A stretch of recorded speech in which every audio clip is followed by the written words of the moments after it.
We just arranged to speak to DJ on some classic tips for building careers websites. Over to you, DJ. Hi, thanks Vicky. So a couple of questions that we often get asked is how do candidates actually search for jobs? There's a lot of misconceptions about candidate search and what they actually do. And that's because we as recruiters have made a lot of assumptions because we know the various opportunities and how to actually find a job. But let's take things back to basics. When we need to find something, we always turn to Google. So here's some examples.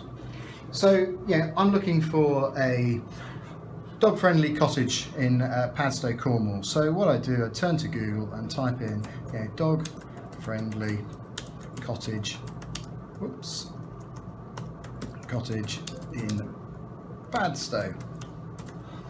Click return, and by the miracles of Google, I get some advertising at the top, a map, and then actually I get some websites. So I click on top one here, Cornish Horizons, sounds very logical, dog-friendly cottages in Padstow. And I click on the actual link, and I come through to the website. Look, they've even got the title of the page, Dog-Friendly Cottages in Padstow. So I assume a lot of people are looking for that. And I can scroll through the various different options, but let's take the top one, Wren Cottage.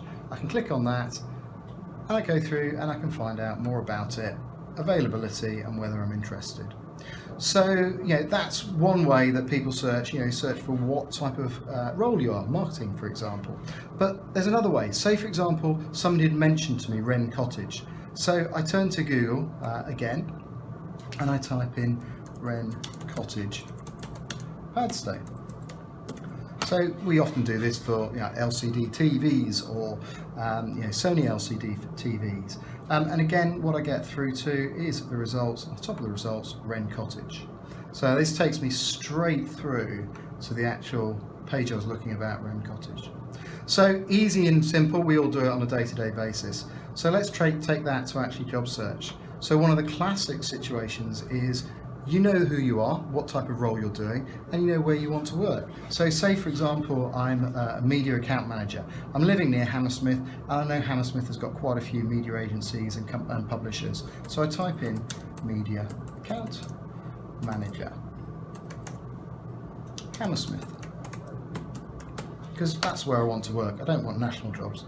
And here I get one of the job boards at the top, but it's 250 media account managers. But actually I'm reading down Harrods. I didn't know Harrods were in Hammersmith. So I look down, they've got 2 jobs. So I click on the first job, and that takes me through to the actual Harrods website. So here, very clearly Harrods. I can find, it is a media account manager specific job. I can read through the information, and I can, if I want to, I can apply. I can also contact the recruiter if I've got any questions there. But as I come down, this is quite interesting. Here's Adele, who's an account manager at Harrods. So actually, I can read about Adele, and I can come through and I can basically read about her career journey within Harrods. Now that gives me an insight into what it's actually like to be an account manager at Harrods. Now that's great, I'm quite interested at that. But if I want to find out more, there's other relevant content. And at the bottom, I've got, again, as you can see, media account manager. So very easy to click back, and then I can go through, I can actually apply for a job. So what this shows is really one of the key things. Google wants you to find the most relevant content. So it's really important that the most basic part of your career site is actually your jobs are optimized for Google. Because if Google can find them, then your candidates can find you. I hope that's been useful.